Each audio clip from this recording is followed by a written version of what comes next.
বাইরে আমরা এস্তেঞ্জা করি ঠিক, কিন্তু সুন্নত তরিকা এস্তেঞ্জা হয় না।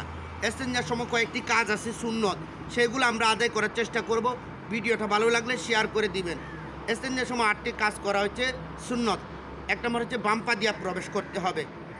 2 নম্বর হচ্ছে জুতা স্যান্ডেল পায়ে রাখতে হবে। রসুলের প্রত্যেকটা কাজ এককটার মধ্যে শেফা লুকায়িত আছে।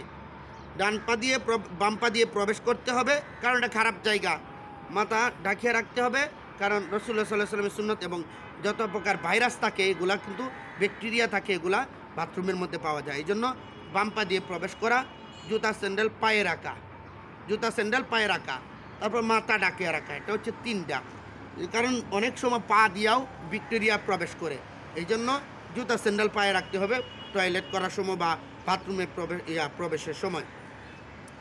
দিলে দিলে ইস্তেগফার করা, অর্থাৎ ঠোঁট নাড়াচাড়া করে ইস্তেগফার না, বসলেন আপনি দিলে দিলে দিলে দিলে ইস্তেগফার করলেন, দিলে দিয়ে ইস্তেগফার করা। তারপর ডিলা কুলুক ব্যবহার করা। ডিলা কুলুক আমরা অনেকে আছি ডিলা কুলুক ব্যবহার করি না, শুধু পানি ব্যবহার করে চলে আসি। প্রস্রাবের পরে যদি আপনি সাথে সাথে পানি ব্যবহার করেন, এর দ্বারা কিন্তু অনেক প্রস্রাব আপনার শরীরে লেগে যাইতে পারে এবং নাপাকি হইতে পারে। এবং অনেকেই টয়লেট করার পরে ডিলা কুলুপ ব্যবহার করেন না। ডিলা কুলুপ বলতে আমরা এখন বর্তমান টিস্যু বুঝি। আসলে টিস্যুর থেকে সবচেয়ে উত্তম হচ্ছে মাটির ডিলা।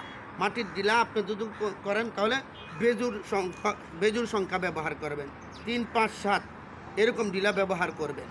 এবং যদি টিস্যু হয় টিস্যু বেজুর সংখ্যা ব্যবহার করবেন। ডিলা কুলুপ ব্যবহার করা, পানি খরচ করা। ডিলা কুলুপ ব্যবহারের পরে আপনি পানি ব্যবহার করবেন। তারপর আপনি বের হওয়ার সময় বাম পা দিয়ে ডান পা দিয়ে বের হবেন, কারণ এখন আপনি ভালো স্থানে বের হচ্ছেন। আর আগে এবং পিছে দোয়া পড়তে হবে। আপনি যখন বাথরুমে ঢুকার আগে আপনি দোয়া পড়তে হবে, আল্লাহুম্মা ইন্নী আউযু বিকা মিনাল খুবুসি ওয়াল খাবাইস। আপনি যখন বের হবেন, বের হওয়ার পরে আপনি বলবেন গুফরানাকা আলহামদুলিল্লাহিল্লাযী আযহাবা আন্নিল আফা ওয়া আফানি। এই দোয়াগুলা যখন পড়বেন আর এই নিয়ম কানুনগুলা যখন মান্য চলবেন, তখন আপনি টয়লেট করতে গেলেও ওইটাও আপনার ইবাদতের মধ্যে শামিল হয়ে যাবে। এই জন্য অনেকেই আছে এই সুন্নতগুলা জানে না। এই 8টা সুন্নত আপনি মানুষের কাছে পৌঁছায় দেন।